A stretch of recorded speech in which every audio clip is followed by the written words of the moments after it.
Well, good afternoon, everyone. It is my great pleasure to be here with you this afternoon for this wonderful occasion. And it's my pleasure to welcome you all to the Dean's Lecture. My name is Kate Clegg-Smith, and I'm the Vice Dean for Faculty at the Johns Hopkins Bloomberg School of Public Health. And I'm honored to be here on behalf of Dean Keisha Pollock-Porter. Keisha is currently traveling and is very sorry, I know, to not be here with us today. And it's my great pleasure, and actually I kind of grabbed the opportunity to step in for her today because it was Anne to introduce our speaker today. So before I introduce Anne and spend just a few minutes talking about her, I want to recognize what brings us here today, and that's the Dean's Lecture. So this series is a long-running tradition in the school in which we invite select faculty who are newly appointed or promoted at the highest level on their respective faculty track to share their work. These events are an opportunity to hear from esteemed colleagues, leaders in the field, and today we are so fortunate to be able to welcome and hear from Anne Palmer. So a little bit about Anne. I know many of you know her very well. She is a senior scientist in the Department of Health, Behavior, and Society, my own department. She served the school for more than 30 years, first at the Center for Communication Programs, and now, in addition to Health, Behavior, and Society, as part of the Center for Livable Future, or CLF, as friends call it. So her 20-year career at CLF has blended research, teaching, and practice, so exactly what we're looking for in our public health scholars. And today she is the director of practice and part of a 4-person leadership team that defines and guides the center's strategic direction. In that role and across all aspects of her work, Anne is helping us to imagine a world and to work towards a world in which our food systems are healthy, sustainable, and equitable. And this would be a world where the food that we eat supports our own health, the health of our communities, and the health of the planet. With deep strengths in strategic communications, program development, and systems thinking, Anne has been a key strategist in powerful projects at CLF. These include CLF's technical assistance and science advisory role with the Meatless Monday campaign, as well as a project to map Maryland's food systems and the Baltimore Food and Faith Project. The Food and Faith Project has engaged with 250 area congregations on issues of food security, environmental stewardship, and economic justice. Among her many accomplishments, Anne is particularly known for being a leading expert in building the capacity of food policy councils. And as I'm sure many of you in the audience know, food policy councils are organized groups of diverse stakeholders that examine local, state, or regional food systems and propose policy changes to make them healthier, more sustainable, and equitable. And Anne founded the Food Policy Networks Project in 2013 and co-leading this with CLF's Karen Bassarab. And this co-leadership has led to a project that's connected more than 500 food policy councils nationwide. And through Anne's expertise and leadership, councils have been able to work more effectively to address hunger, food environments, and racial equity. Anne and her colleagues provide training, technical assistance, data, and community building opportunities, all of which help strengthen the council's capacity to shape policy. And Anne herself has championed a community-driven model that has prioritized listening to council's needs, and her work has helped the councils achieve landmark wins. And as just one example, the Los Angeles passed the Good Food Purchasing Policy, the Los Angeles School District, which gives Los Angeles passed the Good Food Purchasing Policy, which gives large institutions a framework for investing in more sustainable food from local economies. And as a result, LA's public school district adopted this policy, with the result that its massive food budget is directed towards options that are local, sustainable, fair, healthy, and humane. And in LA, there are more than 500,000 kids in the schools, and this has resulted in a major win for those children's health, as well as for the local economy and for their environment. And beyond just the impact in LA, more cities in the school districts followed LA's lead, with good food purchasing programs taking root in the District of Columbia, Chicago, New York, and beyond. So Anne has now helped lay the groundwork for Food Policy Networks, the Policy Networks project, to become an independent network and ensure that it can expand its advocacy and civic engagement efforts well into the future. So all of this is just a snapshot of Anne's work, and she'll tell you much more about what she's been busy doing in her remarks. But I just want to comment on the deep commitment to equity and social justice that comes with everything that Anne does, from testifying on behalf of local food bills to serving as a committed volunteer at Movable Feast. When we spoke to Anne's colleagues, what we heard is that Anne is deeply valued for being approachable, kind, supportive, and honest. She was spoken of as telling it like it is, but doing so with great care. She's known for her infectious laugh and for a truly unrivaled collection of Pez dispensers.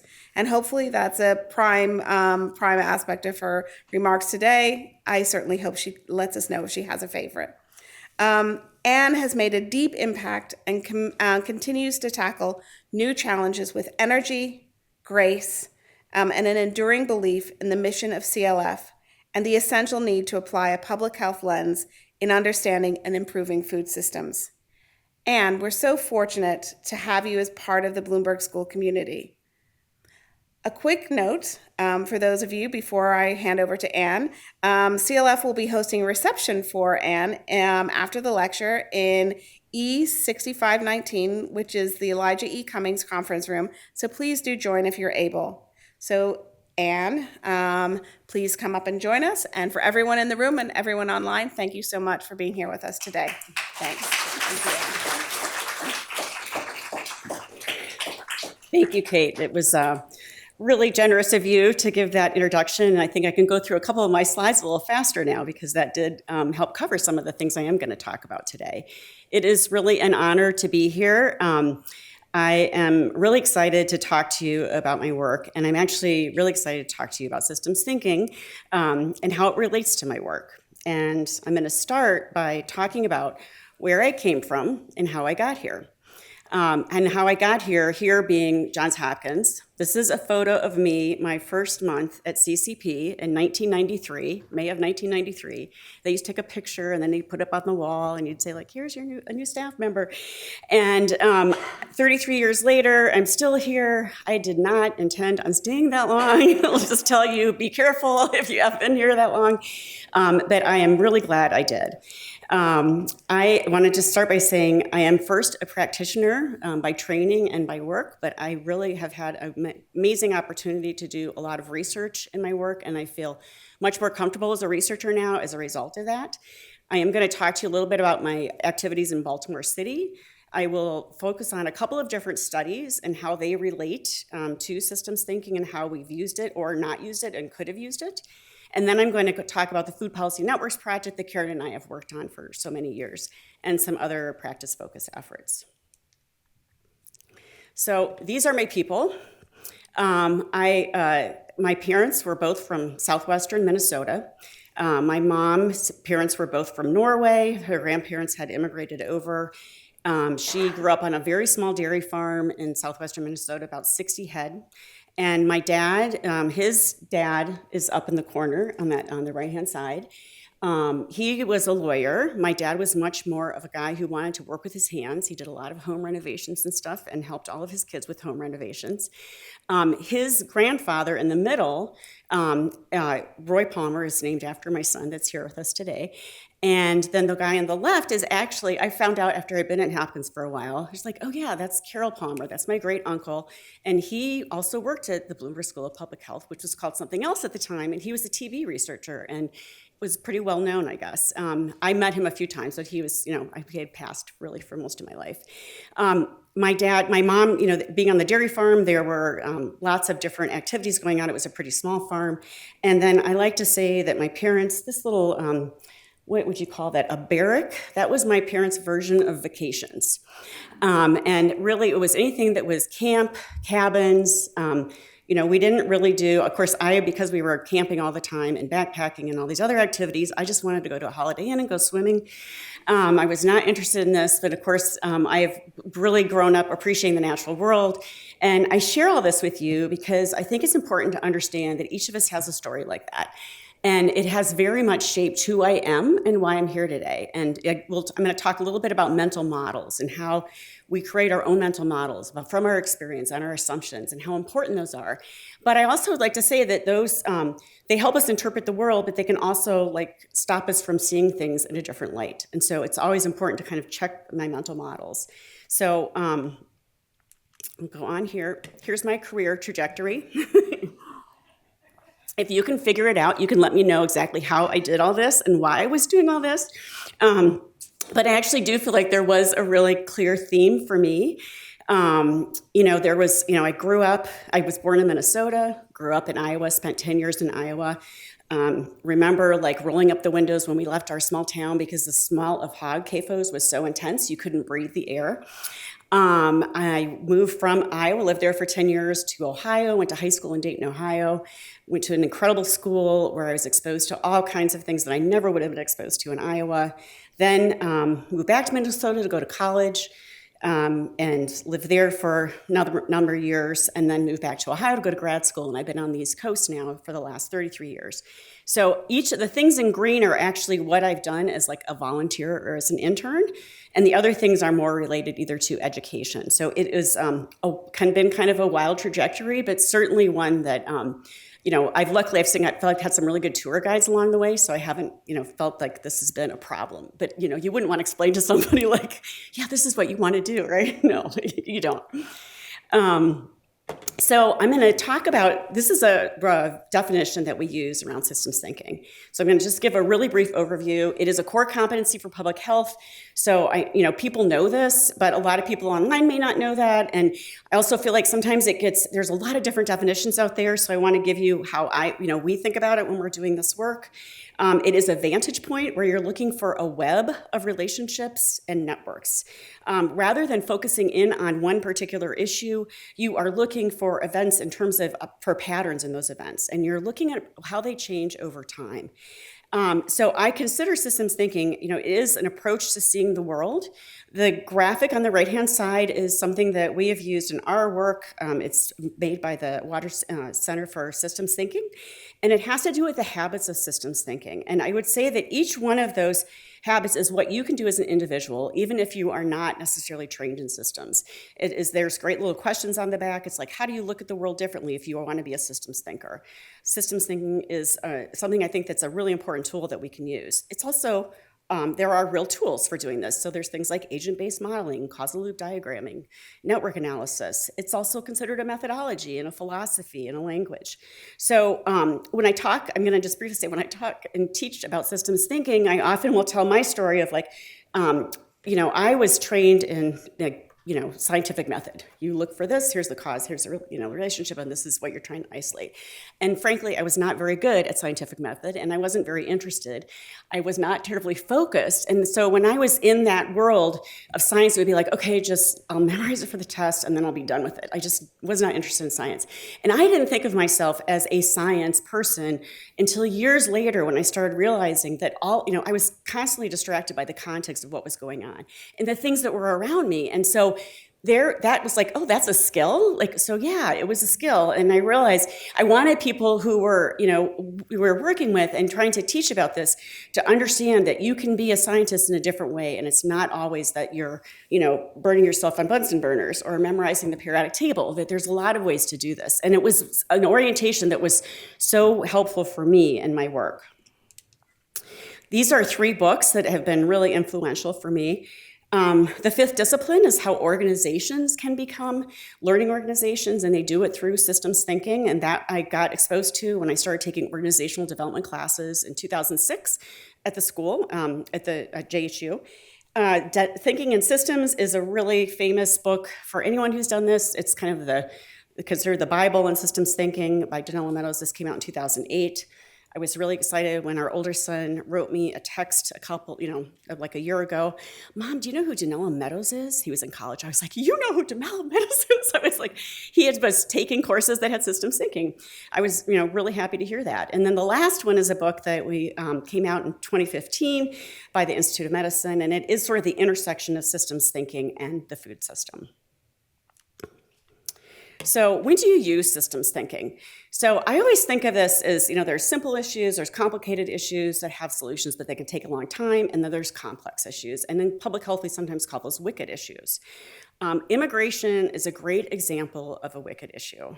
It is not well defined. People have very different definitions and different ways of framing it. There are no obvious solutions. There might be multiple solutions, but the people involved and the sectors involved aren't going to agree upon what those solutions are. There is certainly an uncertain time scale that, how do you start to wrap your head around this? And it can never be disentangled from its context.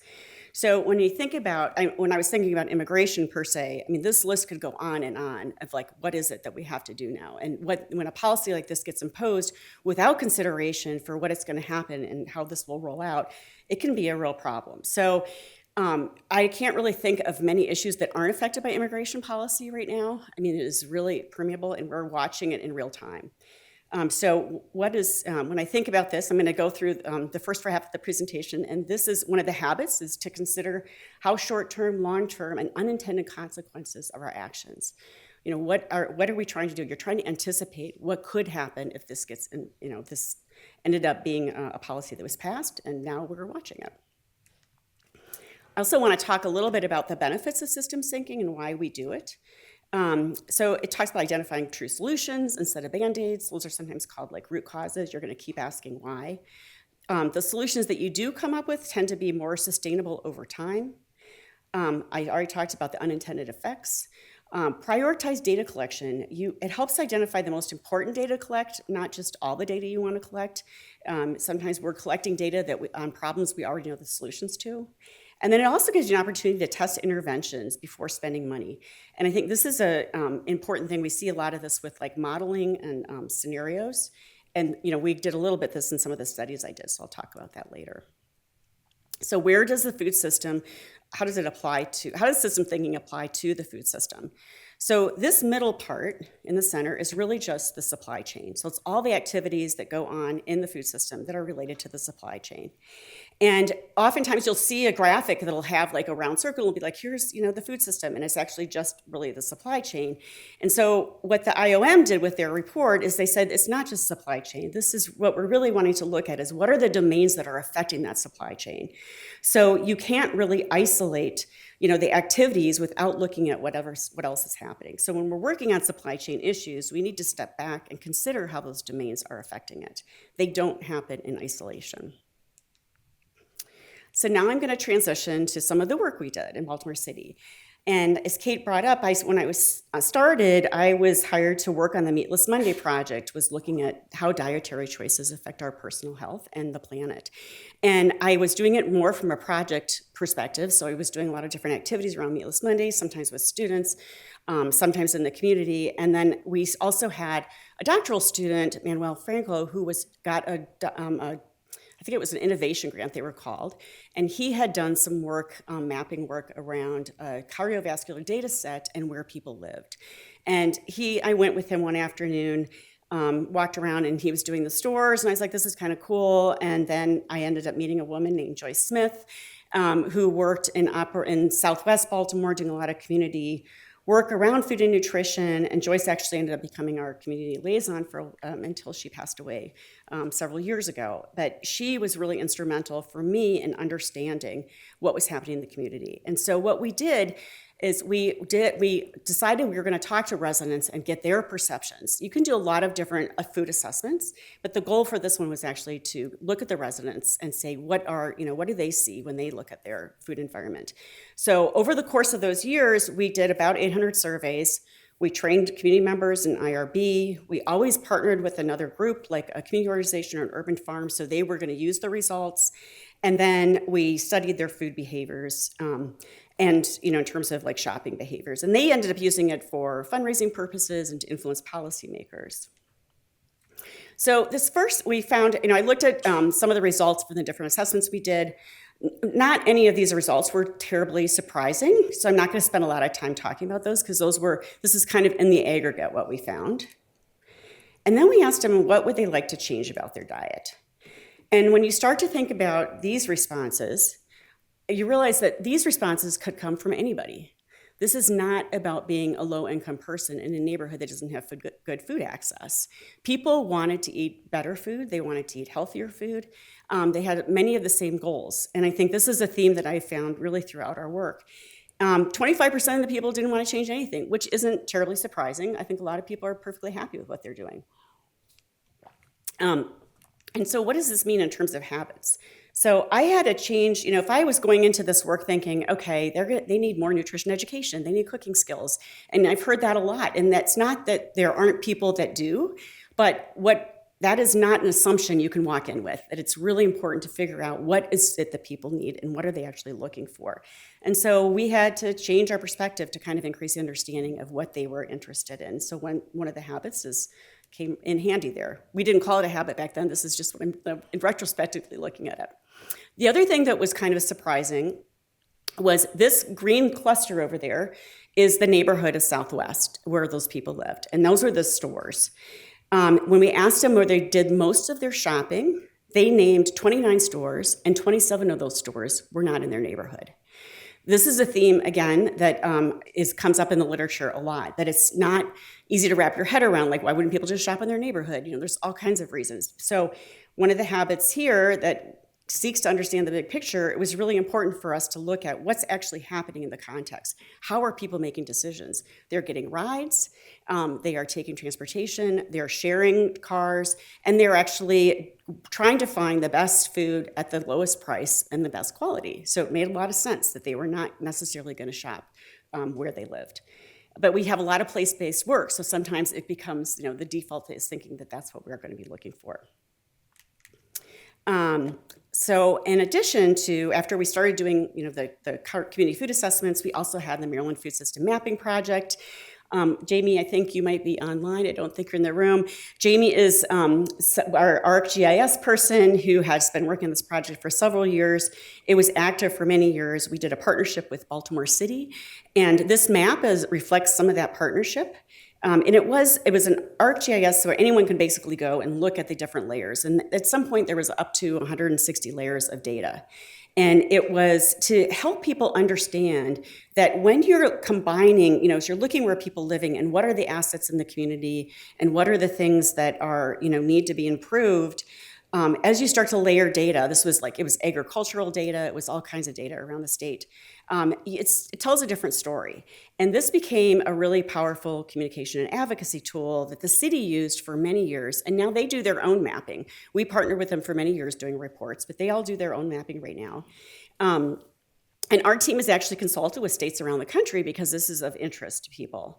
So I talk about this in terms of makes meaningful connections within and between systems. That really what you're looking at, each of these data layers is a system in and of itself, or it is part of the system. And so that visualization process can be very powerful. This actually reminds me of the black butterfly that Dr. Lawrence Brown has talked about in his book, the professor out of Hopkins, where you are seeing, the East and West Baltimore are the areas where you are less likely to find a lot of the social services, not just things like supermarkets. So I know Joel is here in the room, and so many years ago, Joel came to us and said, hey, I'm working with this guy on the Corner Store project, and he also owns a couple supermarkets, and he wants us to use supermarkets as his laboratory. And so Joel said, would you guys be interested in supporting some of this? And so we talked to Dr. Lawrence and other people at CLF about, is this something we could do? And so what we ended up doing was Benji Green was the owner of the two supermarkets. One is in Southwest Baltimore in Joyce's neighborhood, and the other one was in Northeast. And he basically said, I will give you sales data, and we will work with you, and we will make this as an investment. And he wanted to do this because he was really tired of seeing people go out of the store with, foods that were not good for them. He wanted to actually shift, the behaviors of the shoppers. So they were both full service supermarkets, about 55,000 square feet, stocking the same food products. It was really kind of the classic socio-ecological model. It was not a systems thinking approach, but there were some elements of it that were kind of interesting that do kind of lend themselves to systems. It was a multidisciplinary collaboration. We had a huge team of people, very labor intensive, I will say. We had some folks from MAIA that did the graphic designs. Joel was part of this. We had an economist who was working on it, and we had a dietitian, so she was helping us to identify the foods. In addition to that, once we started, we realized we needed to understand more about why people what people were experiencing when they were in the stores. And so we were talking, they had to be a shopper. We did 37 in-depth interviews and 3 focus groups. And then we also did some observation at the store. And I would like to say that I think, low-income shoppers are probably some of the savviest shoppers because they have a very tight budget that they're working with, and they're trying to stretch things. And so their goal is to put food on the table. Their goal, and Joyce used to talk about this, you're either eating and shopping to satisfy hunger, or you're eating and shopping to satisfy health and to reach health goals. And at some point, your income is big enough where it's tipping that scale, but it takes a while to get to that point. So they do a lot of bulk purchasing. They cannot necessarily afford to try new foods because their families don't like it, then they've wasted that food. And we also asked them about the supermarket environment. They talked about the layout and that there's a lot of junk food that gets promoted, and that the prices are usually the junk food are on the junk. The sale prices are on the junk food. So we picked these particular activities, and we looked at the data also and just the literature around, what do we know about store design, and we created the intervention. And so in 2012, we had a 7-month study. And we had, tried to really address the things that they had considered and then some of the other things that we learned. So we heard that they wanted a wider selection of healthier foods. So we actually the store owner stocked 25% more healthier foods. He's like, yeah, I'm willing to do that.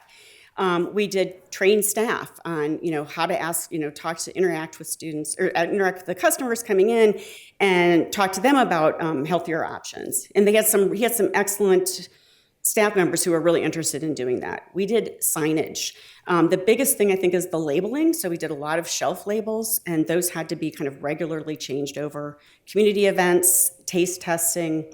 And then the other interesting thing he said, I will, oftentimes the higher priced product tends to be a healthier item, right? So if you have 2 products. So these were not all healthy foods. There were 385 foods that got identified.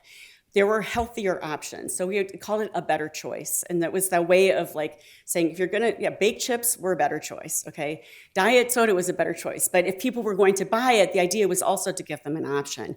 And so he would lower the price of the higher priced, healthier options. So it was the same price as the other products, which is pretty amazing. He was very committed to this.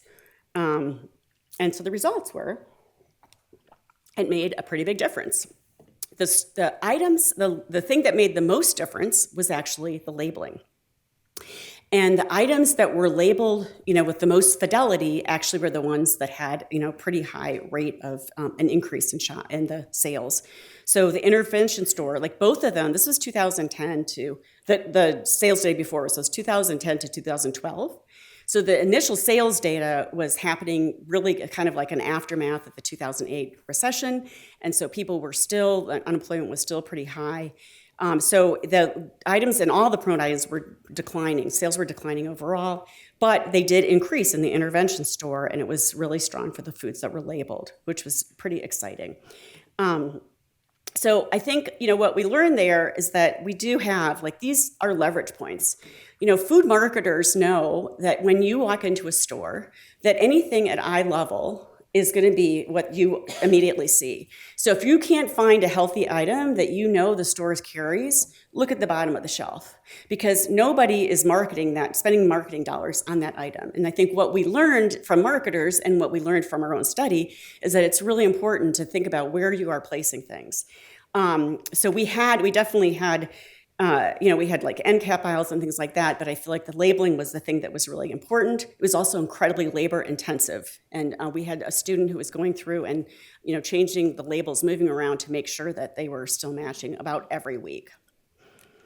So I also want to bring up this thing about observing the system. So the true goals for the system are not necessarily what the actors say the goals are, but you have to observe the system in action. I think this is a perfect example.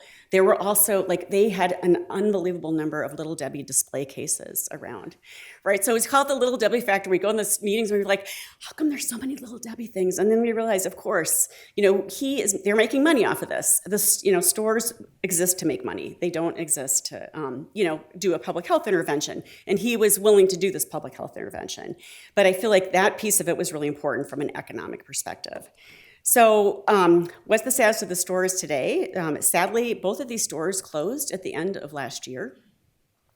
It was a really, Rick Rogers, who was one of our partners, he was the manager, talked about, what caused it. The SNAP cuts have been huge for a lot of these stores. 50-60% of their sales are SNAP. Higher costs for security, utilities, benefits, wages, bottle and backs, the bottle tax, and then tariffs was another one.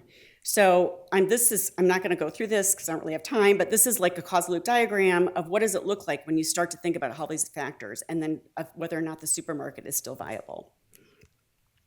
And so the habit here identifies the circular nature of complex cause and effect relationships. We can't disentangle the store from all the other things that are happening around it, even at the federal level. I'm going to talk briefly about this. This is 2014, and now I am kind of like steeped into the supermarket stuff, and I feel like I'm really sensitive to the fact that there are a lot of system issues surrounding this. And so when we had, there was a story that came out on NPR, it takes more than produce idle to refresh a food desert. I wrote a blog in response to this, annoyed because they were not acknowledging the good things that happened, that more people were shopping at the store. There was, 25% of the residents used the store.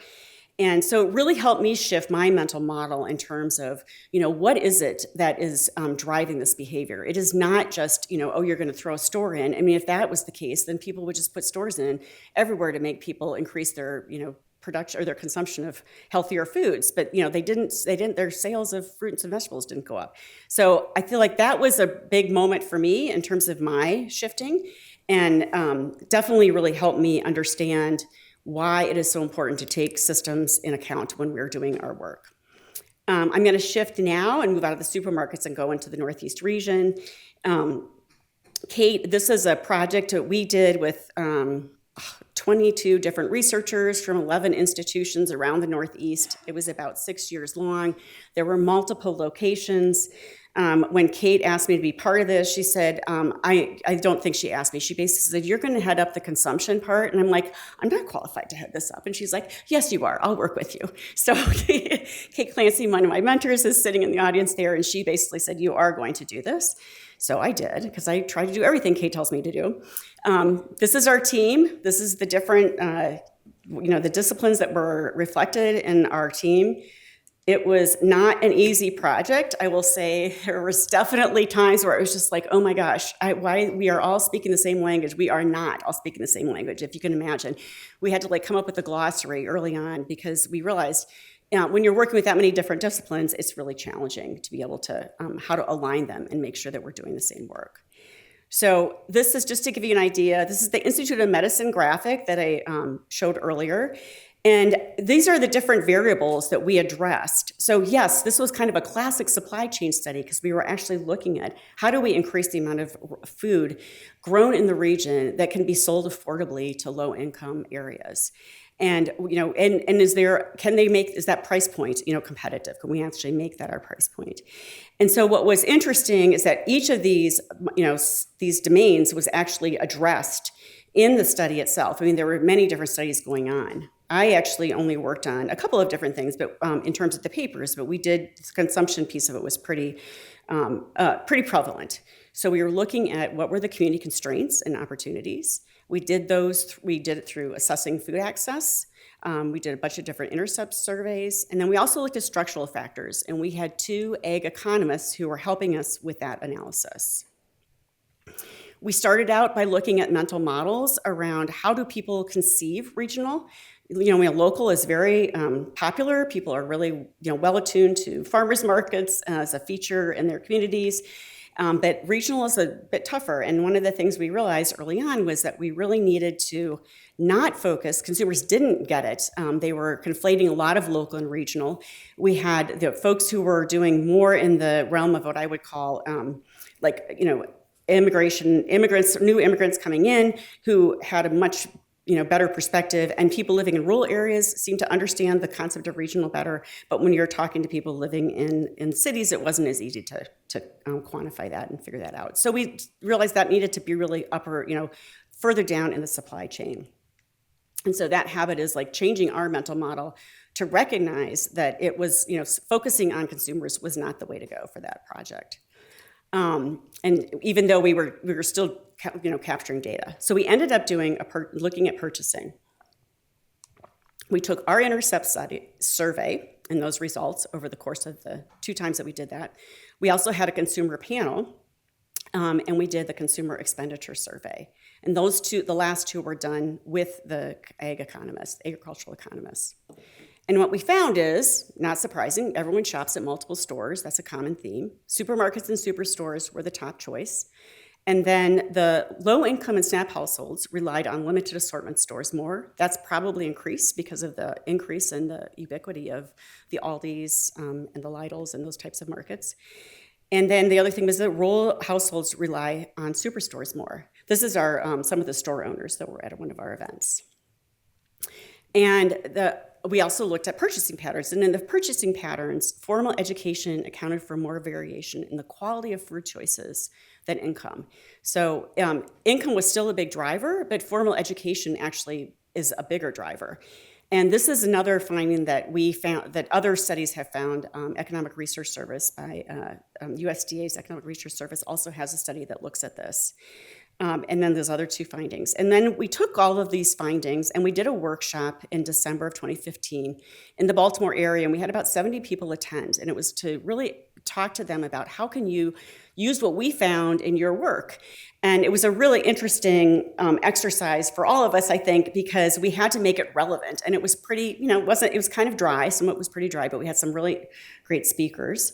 And we had a communication person on our team who actually helped us a lot translating the work for practitioners. Now I'm going to just quickly go over some of the work we've done with the food policy councils. Kate already gave you a definition of food policy councils. I'm going to talk about our survey results. And some of the activities that we've done.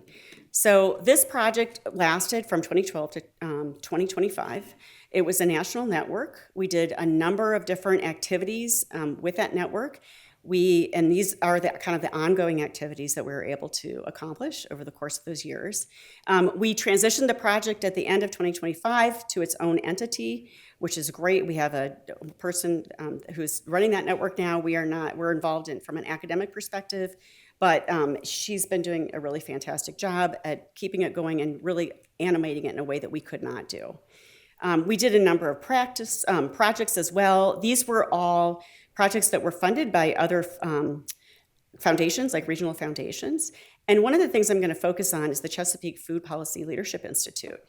And I'm going to do that with the purpose of looking at a social network analysis. So we wanted to understand how relationships change the work that people do. And we had invited food policy councils from around the Chesapeake region to this event. And it was a 3-day residential workshop. And most of them did not know each other or knew each other sort of, ad hoc. And we actually worked with the biostats department at Hopkins to help us do this.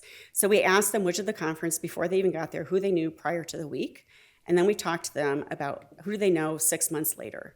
And what we found was there was a lot of density in terms of the relationships. And this graphic alone, it kept the funder funding the program for another few years. And so they were really excited to be able to see, quantify what does it look like to build relationships. We talk a lot about how important it is, but it is not easy to necessarily. This was a very crude social network analysis, let me say, for people who do this work. But it was enough it's the visual that mattered in this case. We do a survey about every 2 years with the councils. Jamie has created this amazing dashboard in the middle that you can go and look and see where the councils are located, and we do reports around it. And those reports drive a lot of the work that we had done under that project. And we also give them all that information back so they know what other councils are doing around the country. I would never say we're responsible for any of their achievements because I feel like we're just like holding this network up. We're holding and saying, here, do you guys want to do this? Like, how about this is next? And we would offer that up to them. And we have learned so much from them in the course of those years. I feel like tracking kind of their struggles and their achievements has been really amazing. And I would probably most of them wouldn't use systems language in their work, but a lot of the work that they're doing is sort of grounded in those theories. So one of the benefits we talk about systems thinking is engaging and aligning diverse actors. And in the membership that these groups do, they are trying to bring together as many stakeholders as possible that are related to the food system into their work. And because they need all these perspectives in order to work. So you can kind of get an idea of the range of work that is the range of people in the sectors that are represented. We also, a lot of groups start out doing more like partnerships and programs, and they're not necessarily doing a lot of policy work. It takes about 3 to 5 years to do policy work. We created a lot of resources for them to help them do that type of policy work. I will mention too that about 2/3 of these councils have a budget of less than $10,000 a year to support their work. So they are doing this with a lot of volunteer labor or people in professional positions who are helping them, who are as part of their job. Another benefit of systems thinking is linking health, environment, economic, and social concerns. So councils are never just working on one policy issue at a time. All of these issues they reported back. We asked the question for which topic has the council contributed to developing and advocating for policy, and so they list out all those different policies that they're working on. We also talked to them about scale. So even if you're working at a local level, you are thinking about what's happening at the state level and in the federal level, because a lot of the state and federal work is going to affect what happens to you at the local level. So this is the different scales that they're working at. And then these are some of the policy achievements that I pulled out just to share with you from the 2025 survey. So we have groups working on the climate action plans and decarbonization framework by integrating food systems into it. The Youth Maine Council worked to support school meal bills for all in in Maine, and I think there were also several food policy councils that worked on this legislation. Louisiana successfully passed a farmer support resolution at the state level that secured money when there were USDA budget cuts. And then the Capital Area Food Network worked with the Wake County food security staff to develop a justice cohort of community members to advise the county on how to spend money. So budget line items are a big policy thing. If you're controlling the budget, you are controlling where the policy dollars are going. Here are some civic engagement examples as well. We had groups doing everything from virtual breakfasts, candidate forums, mayoral forums in different areas, farm bill advocacy from one of the regional councils to get people to understand how the farm bill, which is the largest piece of federal legislation around food and agriculture, all the SNAP money goes into there, the food stamp money. And then we even had councils that were traveling to DC for the first time. They talked about how exciting it was to meet with them. Advocacy actions, meeting with policymakers, signing petitions. We've seen a pretty dramatic increase, as you can imagine, in the last 18 months of what councils are doing around advocacy. And a lot of it is actually to support and try to fend off some of the changes that have been happening at the federal level. And so it's really impressive to see them step up like this because it is not easy to do. It is, they're kind of risking themselves in a lot of ways. So how do councils embody good governance? They're tying together a lot of topics and components beyond food. They are constantly building relationships and networks. They create feedback channels from government, citizens, and organizations. They recognize that there are a variety of solutions to any one problem. So there is, they have like a lot of different working groups often. And they are very dynamic. They often change their structure, their goals. They're constantly looking at the different topics they should be working on. And the membership obviously changes and rotates regularly. I wanted to just bring this up because this is a recent study that got published, and I'm so grateful for the people who do agent-based models, because even though I was on this paper, I do not do the math, like I don't do the agricultural economist jobs, but we had a really, this is an exciting project for us. A lot of people at CLF contributed to this, and it was we had someone from the applied physics lab, someone who's a modeler, and we actually spent a year just trying to understand agent-based models before we actually went out and did this. And so that is another tool that is very powerful, using a lot of data, which is different than some of the other exercises we do in systems thinking, which can be more conceptual and really heuristic devices. But agent-based models, you are going to be using data. So I'm going to stop there. And then just give a thank you to some of the people in my life who have been really important to me. Kate, which is sitting in the audience right now, she's been my mentor for the last 14 years. And when she started at CLF as a scholar, I was like, okay, I feel like less of a fraud if I can just run everything by her. Like, I will not know, can I really do all this? But she's been incredibly helpful. And I talked to some of the other professors that I've had in my career that have been really pivotal.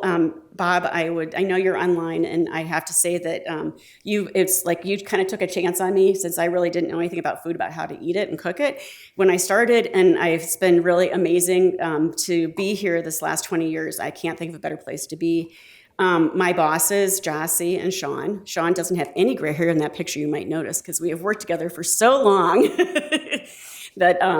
that was starting in our CCP days, the three of us were at the Center for Communication Programs. And then I want to give a special shout out to Karen Bassarab, who has been my, partner in crime? I don't know what we want to call it. And, we're physically, we know each other very well. So it has gone way beyond a professional relationship, and I'm super happy. And thanks to my husband, who has been my partner in chaos for the last 27 years, as we call it. And both of my sons, who've been great. Max took us, he just graduated a couple weeks ago, and he took us around. He said, hey, yeah, we did this really cool project with the University of Minnesota, and it was about, the farm crisis of the 1980s and Farm Aid and how it got started in the University of Minnesota. I'm like, oh my God, like my mind was kind of blown. And we walked through one of the buildings with all these photos, and I was like, the apple doesn't fall too far from the tree. So I'll stop there, and thanks for letting me talk.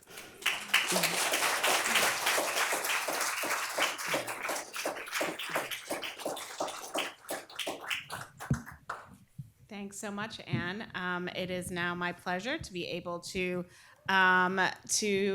facilitate some Q&A, both from folks who are here in the audience, but also from people online. If you want to raise your hand or put a question in the chat, however you want to talk to Anne, we'll make it happen. So, but for the folks in the room, it's much better for people online if we use a microphone, so I can bring one to you, or there's a microphone over there. Both are on. So thank you so much, Anne, for that wonderful presentation. Come on.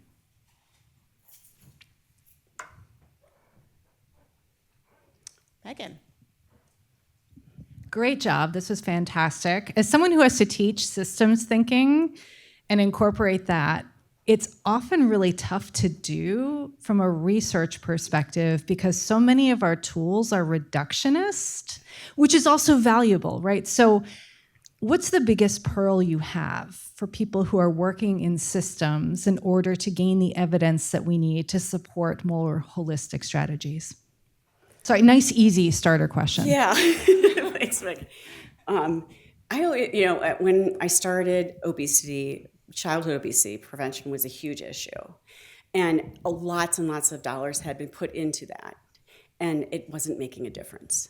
And so I feel like, in some ways this is a default, because it's like the last ditch effort, like nothing else is working, might as well try systems thinking, it's like, and we don't have to doesn't have to get to that stage, right? So I feel like, looking, is it really a complex problem? Like helping people see the difference between a complicated problem and a complex problem. Like complicated problems are, I have to fix my car, I don't know how to do that, but somebody else knows how to do that. And they can, I can take it in and get that taken care of, right? There's it's a closed system. There aren't a lot of things acting on it. And so I feel like starting off with really simple, visuals and things that they can relate to is super helpful. Then you start looking at, like name a problem that you think of as being complicated, like climate change, or, and then I think you can start to add those pieces together. I will say, right now I'm taking a facilitation course with the Water Center for Systems Thinking, and they have a lot of amazing tools. They started out as educators, and they were doing it for pre-K through 12.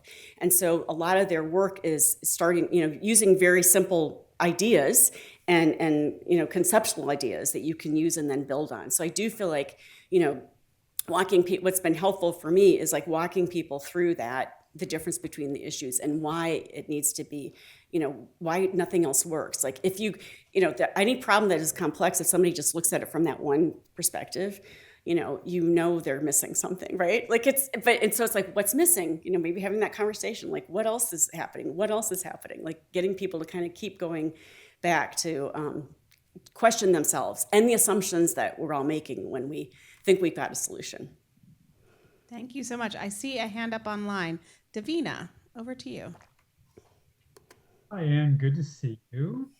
So you were talking about learning organizations, multidisciplinary teams, and systems thinking. When you put that together, we should be a lot better, I would think, at anticipating unintended consequences.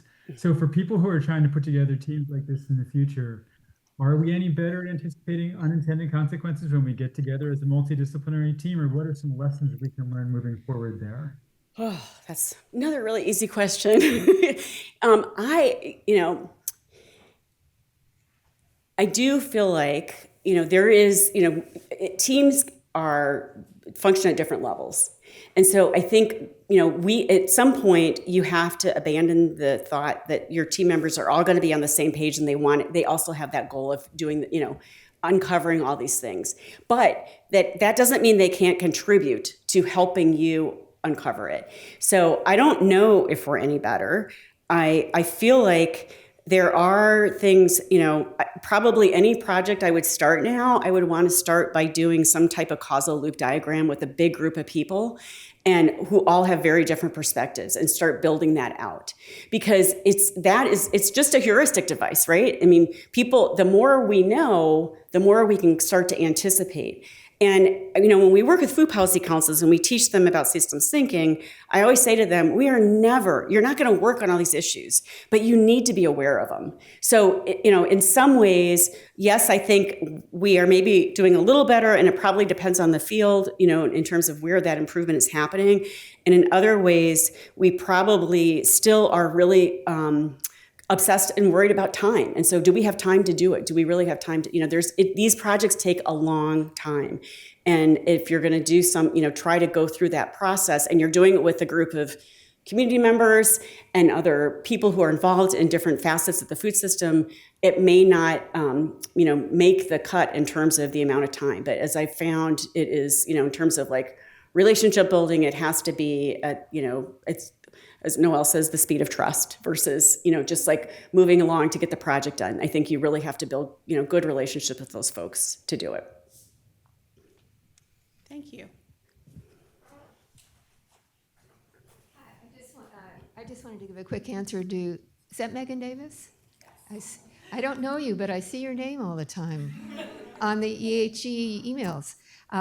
That Institute of Medicine study has 2 very long chapters which give all kinds of direction and ideas for doing research using systems thinking.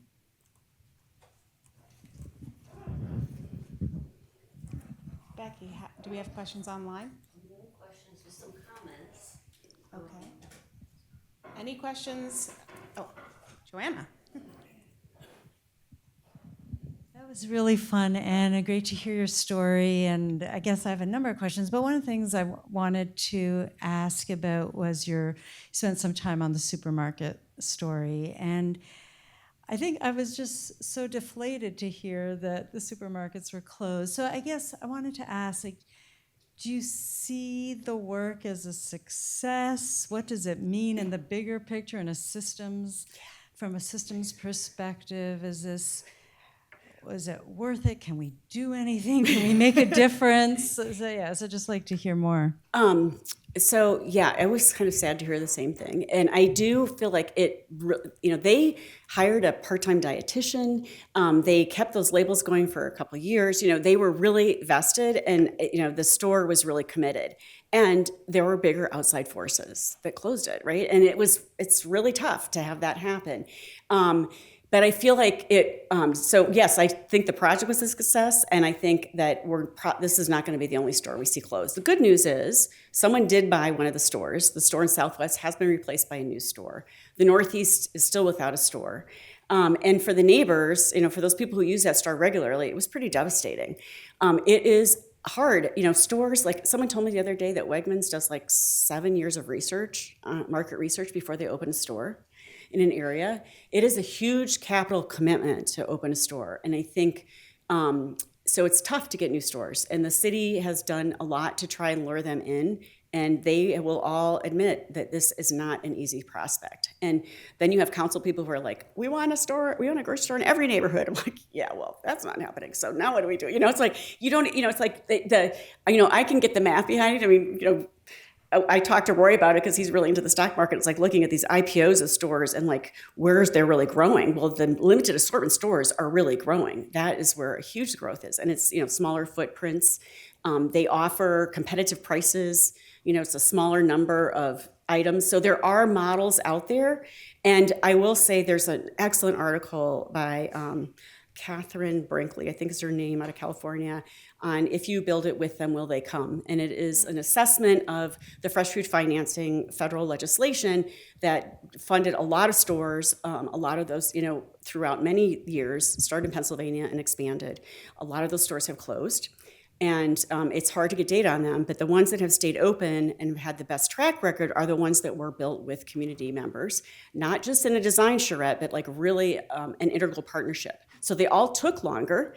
Again, time is an issue, but they had a lot more sustainability and they were meeting the needs of their community. So I think that to me is like, we kind of know what works, and it costs money and it takes a lot of time. Thank you. I think we have time for maybe 2 more questions. So if anyone online has a question or comment they'd like to make, please raise your hand so that we can see you. But I will turn back over to the audience in the room if there's anyone who has any. Oh, now all kinds of hands are coming up.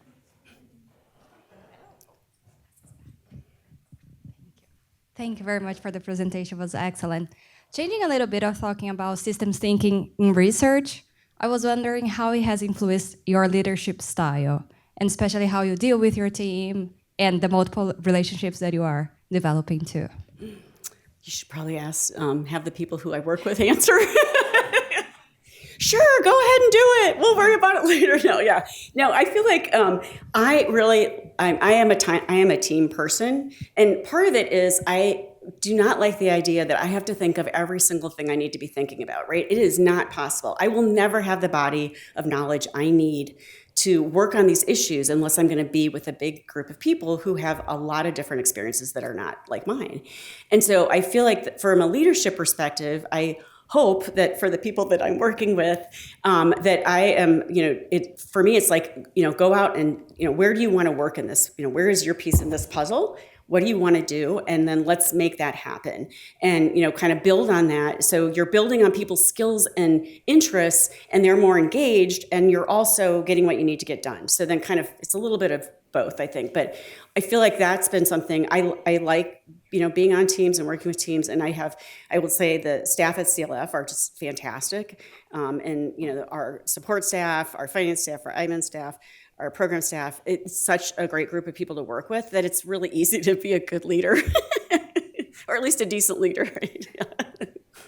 Great, thank you. We have a couple questions online. First, Ariana, if you would unmute yourself, please, and ask your question. And then Yes, we'll get to hi. Jacqueline. Go ahead. Can you all hear me? Yes.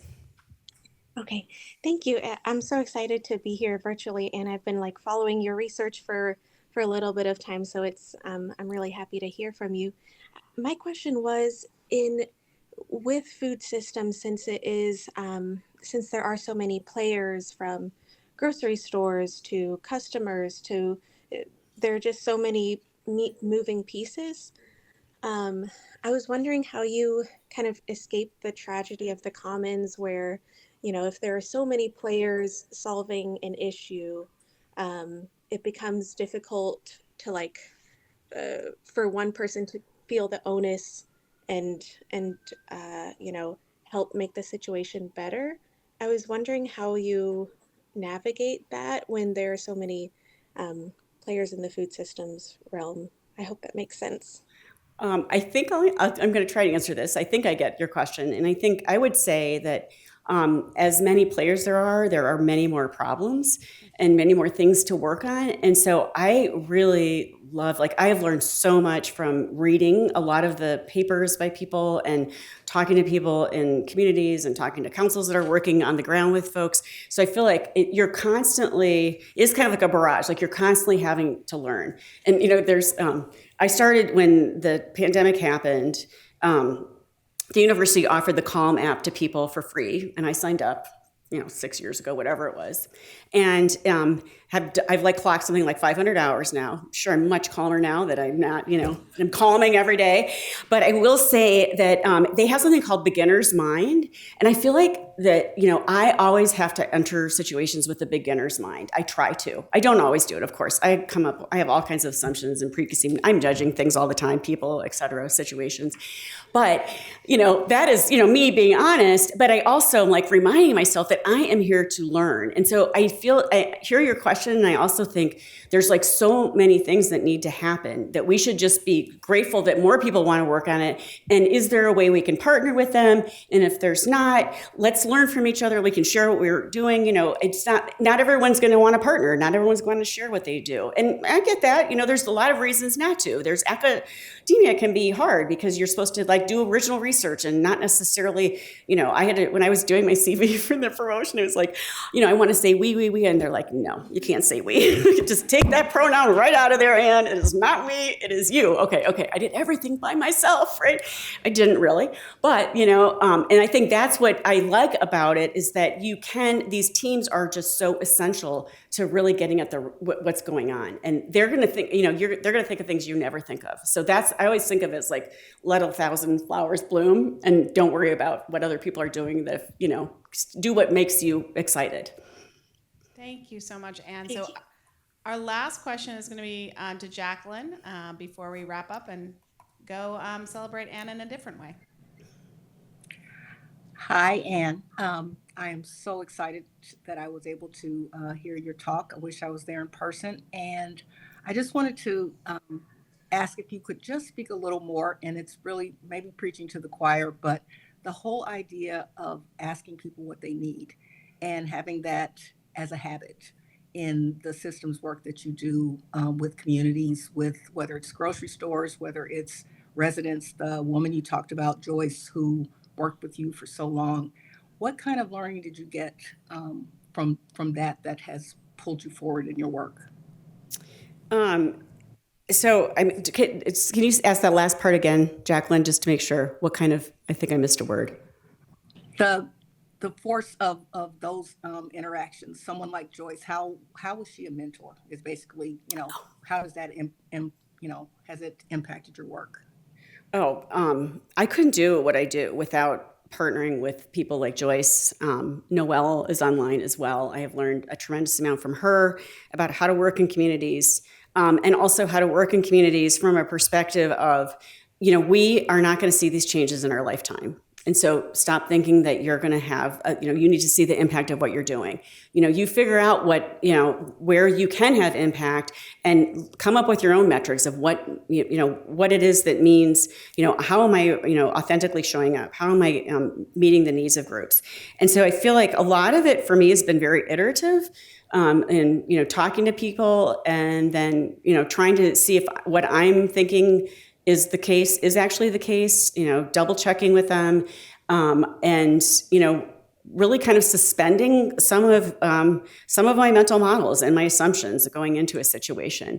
So I think Joyce was like really, really pivotal for me when I started. And honestly, I feel like for most people, this sounds so bad. I just do what people tell me to do. Like I'm with people, it's like, it is not, like that is not an understatement, because I am there as a guest. I am there to try to understand what's happening. And so I will be like, what am I supposed to do right now? Where am I supposed to be? How do I need to show up? You tell me, and I will do the best I can to fall within that parameter. And so that's kind of how I've approached my work.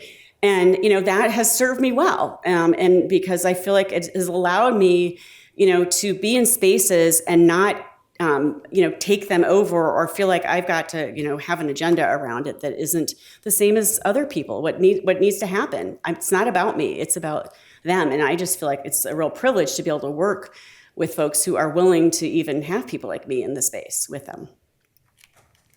So thank you so much, Anne. I am going to invite people to congratulate you with their hands, which people were just beginning to do. Thank you so much. There were comments online that I kept seeing pop up. Thank you for a career, for years of dedication, for all the accumulation of the things that you've done. And I just really also want to say thank you for an inspiration at the end of a long academic year, the beginning into summer, and it really a portrait of what public health work should be, that goes so far beyond the academic worlds into the worlds of we and tackling wicked problems. So thank you so much for all that you've done. Thank you for doing it here in Baltimore as part of the Bloomberg School. And now we get to celebrate you up in the Elijah Cummings room which is E6519. So once again, thank you so much, Anne. Let's applaud her again.